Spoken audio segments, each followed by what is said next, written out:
रायगडमध्ये शाळकरी मुलीची निर्घृण हत्या झाली होती आणि या प्रकरणी रायगड आणि माणगाव पोलिसांनी अवघ्या 24 तासांमध्ये छडा लावला।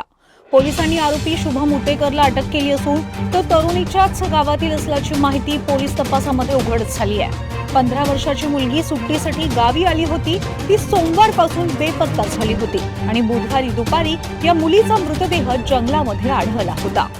घरातून बाहेर फिरून येते असं सांगून गेलेली होती।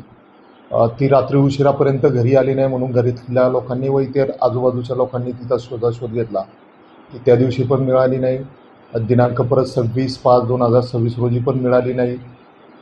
ती मिळत नाही म्हणून सर्वजण शोधाशोध करत होते।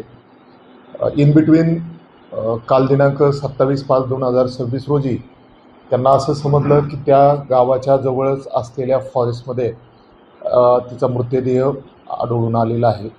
तात्काळ सदर ठिकाणी पोलीस पोहोचलेले होते।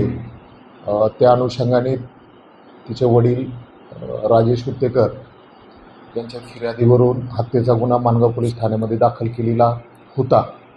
अशा त्या 4 टीमला विभागून काम वाटप करण्यात आलेलं होतं।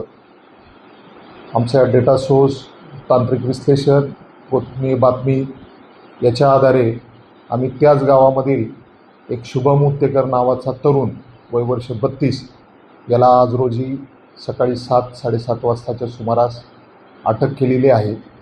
आज त्यांना आम्ही न्यायालयामध्ये हजर करीत आहोत।